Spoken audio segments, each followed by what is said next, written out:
अस्सलाम वालेकुम दोस्तों, मेरा नाम खिलुल वाला है। अब हम अपना चैप्टर जो है मतलब force and laws of motion आगे प्रोसीड करेंगे। हमने पिछली वीडियो में सब फर्स्ट लॉ ऑफ मोशन तक कवर कर लिया था। अब आगे हम जो है सेकंड लॉ ऑफ मोशन देखेंगे, जो कि आपके लिए बहुत ज़्यादा आगे का है। ये statement of second law of motion हमने फर्स्ट वीडियो में first law of motion complete कर दिया था। अब हम आगे प्रोसीड करते हैं स्टेटमेंट ऑफ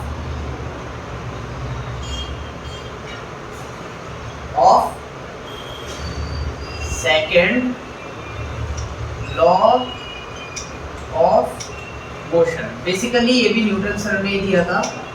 3 लॉ दिए थे सर ने, first law, second law and third law.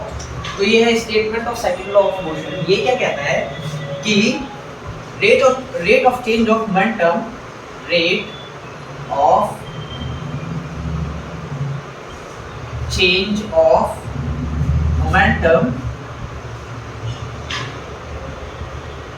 is directly proportional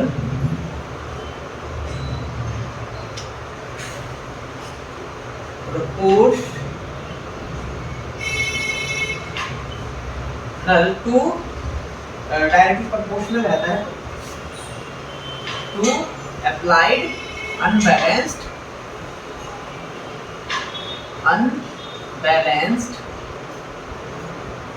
force in the direction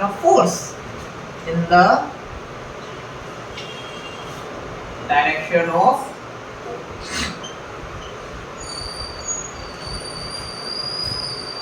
force ठीक है। तो हमने मोमेंटम के बारे में देखा था। मोमेंटम क्या होता है? Momentum is the product of mass and velocity. ठीक है। तो rate of change of momentum, जो जिस रेट से चेंज हो रहा है मोमेंटम, वो क्या है? Is directly proportional. किसके है? जितना ज्यादा हम अप्लाई करेंगे अनबैलेंस फोर्स, उतना ही ज्यादा हमारा क्या होगा? मोमेंटम होगा। तो बेसिकली इसका मतलब यही है, और इसको हम अब प्रूफ करेंगे मैथमेटिकल एक्सप्रेशन से। ओके, कि कैसे आया है ये और कैसे क्या हुआ है। तो आगे का लिखेंगे हम,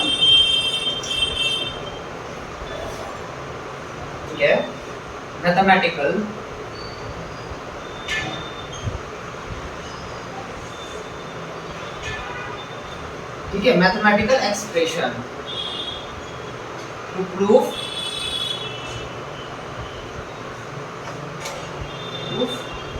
second law of,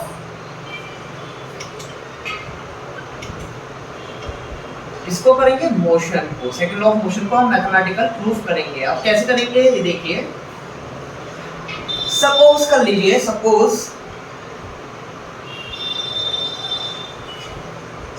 mass of N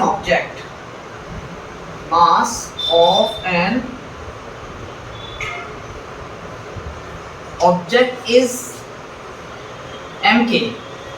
मान लीजिए, ठीक है, इनिशियल वेलोसिटी जो है, initial velocity of N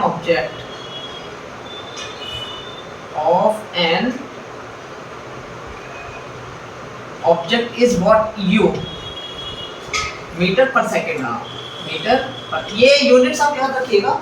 momentum और इन सब सारी चीज की यूनिट्स याद रखिएगा। और फाइनल वेलोसिटी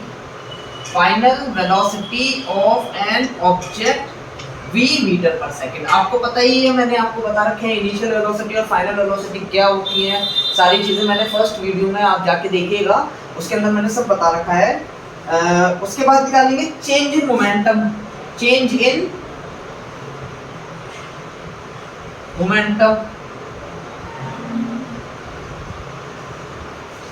इन मोमेंटम निकालेंगे हम।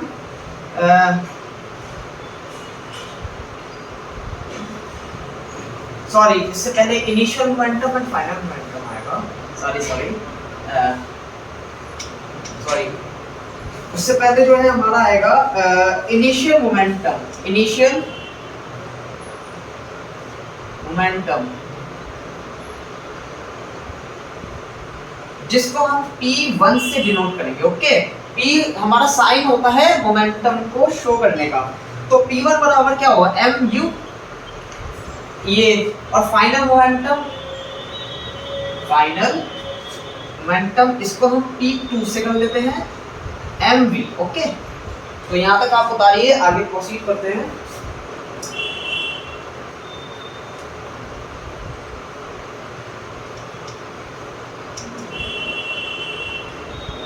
ठीक है, अब निकालेंगे change in momentum. Change in momentum निकालेंगे अब। Change in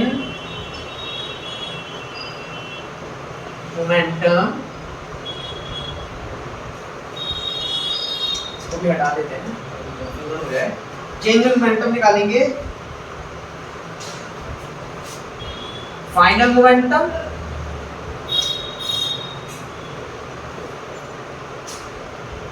minus initial momentum.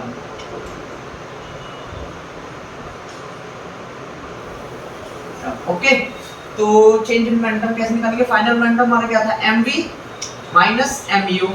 अब इसमें से हम कॉमन ले सकते हैं m, क्योंकि दोनों में कॉमन है, तो यहाँ लिख देते हैं इसको mv माइनस। ओके, ये आ गया हमारा चेंज इन मोमेंटम। उसके बाद आगे देखते हैं,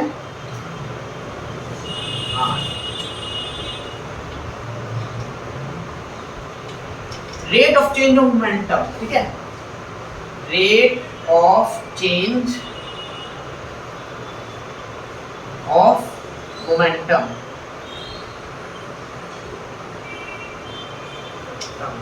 rate of change of momentum क्या होगा? Change in momentum, change in, ठीक है, मोमेंटम डिवाइडेड बाय, किसके साथ करेंगे हम इसको डिवाइड? टाइम के साथ करेंगे।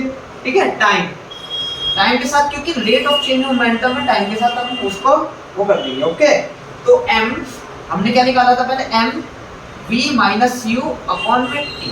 ओके, ये rate of change of momentum आ गया हमारा। आगे चलते हैं, यहाँ तक उतार लिया होगा आप लोगों ने। According to second law, according to second law of motion,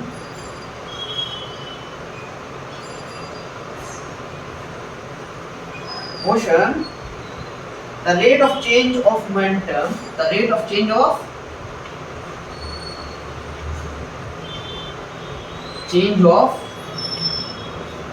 momentum, ठीक है, सेकेंड लॉ के according is directly proportional to the force. Is directly proportional किसके? प्रोपोर्शनल टू द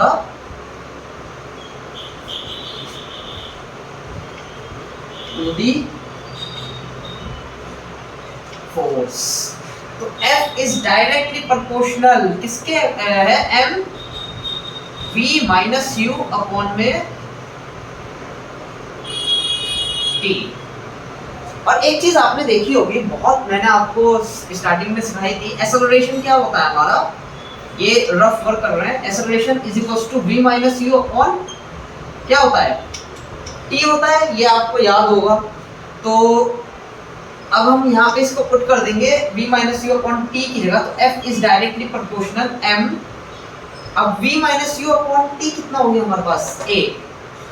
तो अब हमारे पास डायरेक्टली प्रोपोर्शनल का कांस्टेंट टर्म है, मतलब हमें ये हटाना पड़ेगा। तो f is equals to k m a, where यहाँ पे लिख देते हैं, वेयर k क्या है?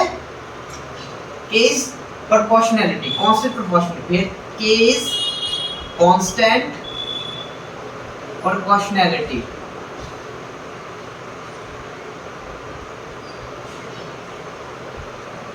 ठीक है, तो उसके बाद है हमारा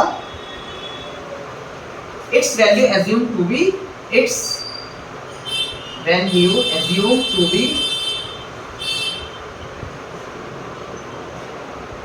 बी 1। अगर हम इसको 1 पुट कर देंगे तो f is equals to ma। ठीक है, और यही हमारा जो होता है सेकंड लॉ ऑफ मोशन होता है। इसकी यूनिट 100% आपको याद करनी है, जो कि होती है न्यूटन। ठीक है, एसआई यूनिट क्या होती है इसकी? एसआई यूनिट याद रखिएगा, ये इंपॉर्टेंट है और यूनिट्स आपको आनी ही चाहिए। Okay, KG metre per second और न्यूटन। ठीक है, इसको हम शॉर्ट में एम भी लिख सकते हैं। तो ये हमारा सेकंड लॉ ऑफ मोशन का स्टेटमेंट था, जो कि आपको प्रूफ के साथ मैंने दिखाया है। तो यहाँ तक आपको समझ में आ गया होगा। चलो आगे प्रोसीड करते हैं अपना। इसी में ही कर देते हैं थर्ड लॉ ऑफ मोशन भी। वीडियो लंबी नहीं होगी, मैं चल जाएगी।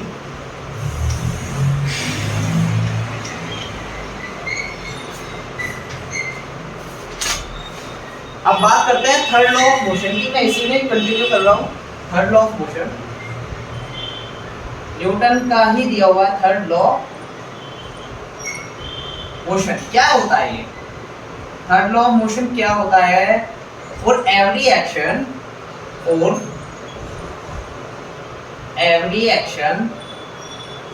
There is N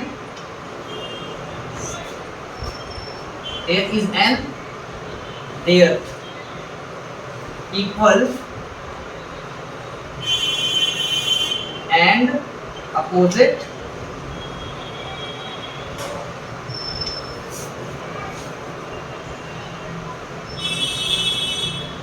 reaction। देखो, for every action there is an equal and opposite reaction. मतलब क्या हुआ कि अगर हम कोई भी मतलब कि एक्शन का एक पेयर बनता है, एक्शन रिएक्शन का, जितना हम फोर्स लगाएंगे उतना ही हमें मिलेगा। ओके, तो इसका मतलब ये हुआ है। एग्जांपल्स देख लेते हैं, इसकी एप्लीकेशंस देख लेते हैं। एग्जांपल्स देख ले, एप्लीकेशंस देख लीजिए। एप्लीकेशंस ही एग्जांपल्स होते हैं। ओके, तो इसके अंदर हम क्या क्या कर सकते हैं? ए वॉकिंग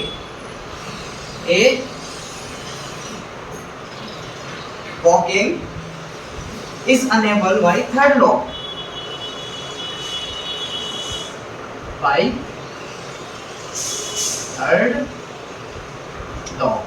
सेकंड देखते हैं, a gun recoils। अब ये बताता हूँ मैं क्या है। आपने देखा होगा जब हम गन लेते हैं, उसको शूट करते हैं, तो पीछे से गन तो बुलेट तो निकलती है, लेकिन वो पीछे भी अटैक करती है, मींस पीछे जाती है गन। आपने देखा होगा कभी भी आप वो जब आप उसके अंदर देखते हैं एनसीसी वालों को, जब वो अपने कंधे पे बंदूक रखते हैं तो उनका कंधा पीछे आता है जब बुलेट बाहर निकलती है। तो क्यों होता है? क्योंकि वो एक्शन एंड रिएक्शन पेयर बना रहे होते हैं। ठीक है, तो इसीलिए वो न्यूटन का थर्ड लॉ है, बताया है। चलो ये भी खत्म हो गया अल्हम्दुलिल्लाह। अब आगे करते हैं, आगे प्रोसीड करते हैं। Law of conservation of momentum. Law of conservation of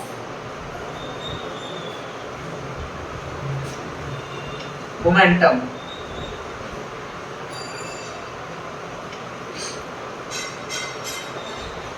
हाँ, इसकी डेरिवेशन है, आपको मैं बताता हूँ क्या है। देखिए, सबसे पहले इसका हमें लिखना है व्हेन टू और मोर बॉडीज, व्हेन टू और मोर bodies act upon one another,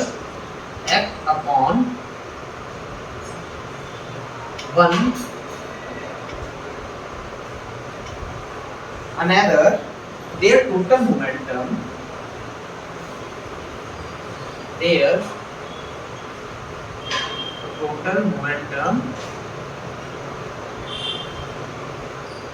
term क्या रहता है? remains constant रहता है। remains constant means क्या हुआ, मैं आपको इसका मतलब समझा रहा हूँ। when two or more bodies act upon by one another, their total momentum constant, यानी कि एक से ज्यादा बॉडीज जो एक दूसरे पर फोर्स लगाती हैं, तो वो हमारा जो मोमेंटम होता है वो कंजर्व ही रहता है। ओके,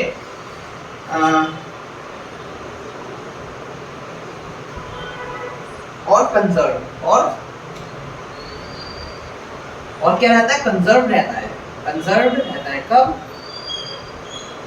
ठीक है, कंजर्व रहता है provided no external force, provided no external force acting force, ठीक है, आर एक्टिंग, आर, समझ में आ गया कि जब दो और दो से ज्यादा बॉडीज एक्ट करती हैं एक दूसरे पर तो उनका टोटल मोमेंटम जो है कांस्टेंट रहता है या कंजर्व रहता है, क्यों वो प्रोवाइडेड कब, जब एक्सटर्नल फोर्स नहीं लग रहा है उस पर, ठीक है। इनिशियल मोमेंटम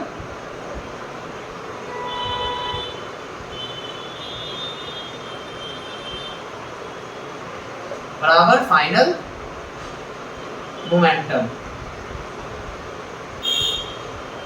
ओके, समझ में आया। ये हमारा कंजर्व हो गया। अब हम क्या है, हम इसको देखिए प्रूव करते हैं इसी चीज को मैथमेटिकल एक्सप्रेशन से। Law of conservation of momentum को ही देखिए, लॉ ऑफ प्रूफ कर लेते हैं। चलो, suppose we have two object, suppose we have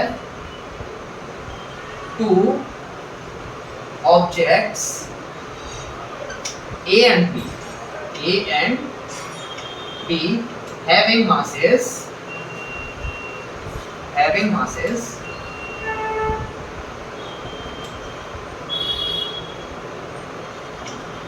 m1 and m2 respectively, okay, and are respectively and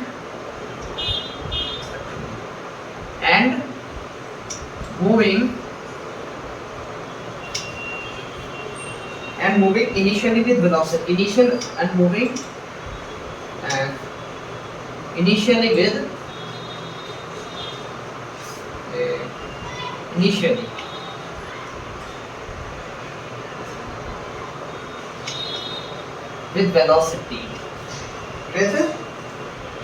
velocity u1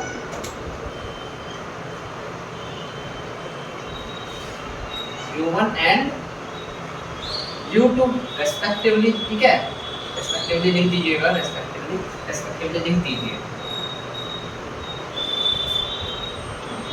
ठीक है। strike each other, strike टकराने को strike कहते हैं, okay, strike each other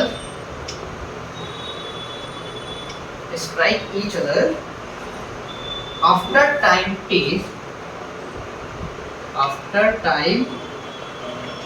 t,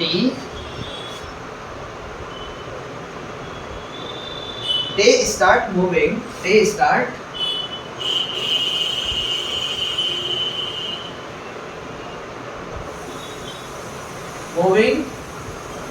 with velocity v1 and v2, with velocity v1 and v2, okay. इसमें भी respectively दिया, बार बार आ रहा है इसलिए मैंने लिखा नहीं। तो ये चीज है, suppose we have two objects हैं हमारे पास, ए और बी है, having masses m1 and m2। मान लीजिए सपोज कर लेते हैं हमारे पास दो मासेस हैं, एक ए है, वो सॉरी ऑब्जेक्ट है ए है एंड एक बी है, ओके।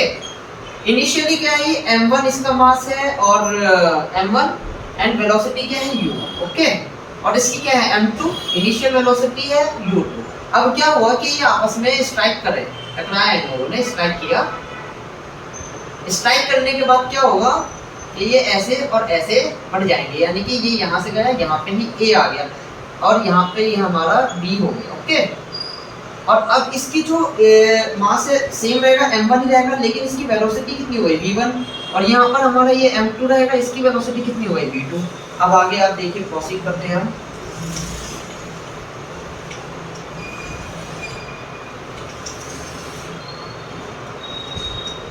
ओके, और u1 जो है हमारा ये इधर आ रहा है, ये इधर ये आ रहा है। अब ये दोनों आपस में टकराने के बाद ये इधर चला गया, ये इधर चला गया, ओके, टकराने के बाद।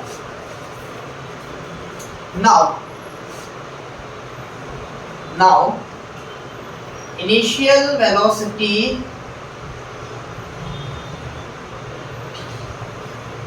ऑफ ऑब्जेक्ट, हटा देते हैं यहाँ से, ऑफ ऑब्जेक्ट ए, हमारी इनिशियल वेलोसिटी कितनी थी m1 u1 and final velocity of object B कितनी हो गई m2 u2। After collision after collision, ठीक है, इनिशियल वेलोसिटी कितनी हो गई, initial velocity of object A की बराबर m1 v1 u1 v1 में कन्वर्ट हो गया, और फाइनल वेलोसिटी कितनी हो गई हमारी, वेलोसिटी ऑफ ऑब्जेक्ट बी की m2 v2। क्यों, क्योंकि वो आपस में, यहाँ देखिए यहाँ पे आया a, यहाँ से आया और यहाँ से b आया, टकराई, ओके, स्ट्राइक किया यहाँ पे, तो अपने अपने रास्ते में बढ़ गए। तो यहाँ पे जो इनिशियल वेलोसिटी थी आप देख रहे होंगे कितनी थी हमारी m1 u1 थी, बट मास तो सेम रहेगा क्योंकि उतना ही है। v1 वेलोसिटी चेंज रहेगी क्योंकि वो टकराई, ओके, और इसकी भी इसी तरीके से m2 u2 थी हमारी v2 में कन्वर्ट हो गई। आगे करते हैं, अब हम rate of change of momentum, rate of change of momentum किसका निकालेंगे, चेंज ऑफ रेट इन ए में, इन ए का निकालेंगे, ओके। देखो F1 कैसा आएगा, फाइनल ये वाली final velocity of object A की और इनिशियल वेलोसिटी को माइनस कर देंगे तो हमारा rate of change of momentum A में निकल जाएगा। तो इसको कैसे निकालेंगे, m1 v1 minus m1 u1 divided by, किससे करेंगे डिवाइड, इसको t से करेंगे ऑफ कोर्स, क्यों, t हमारा rate of change of momentum है। तो यहाँ से हम m1 कॉमन ले सकते हैं, तो यहाँ क्या रह जाएगा v1 माइनस u1, ठीक है, अपॉन में t। इसी तरीके से rate of change of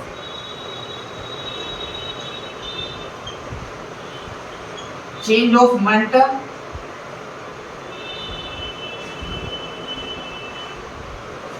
in B में निकालेंगे, ओके। तो ये क्या आएगा, F2 कितना आएगा, ये हो जाएगा m2 v2 minus m2 u2, ठीक है, डिवाइडेड बाय टाइम। यहां से हम क्या ले सकते हैं कॉमन, m2, ठीक है, v2 minus u2 divided by t। अब यहाँ तक आप बता रही है, समझ में आ गया होगा। आगे प्रोसीड करते हैं, निकाल लिया होगा, स्क्रीनशॉट ले लीजिएगा।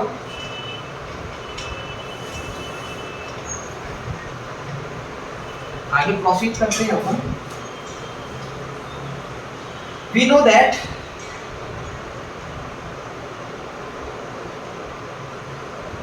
हम क्या जानते हैं थर्ड लॉ ऑफ मोशन से, from third law of motion, from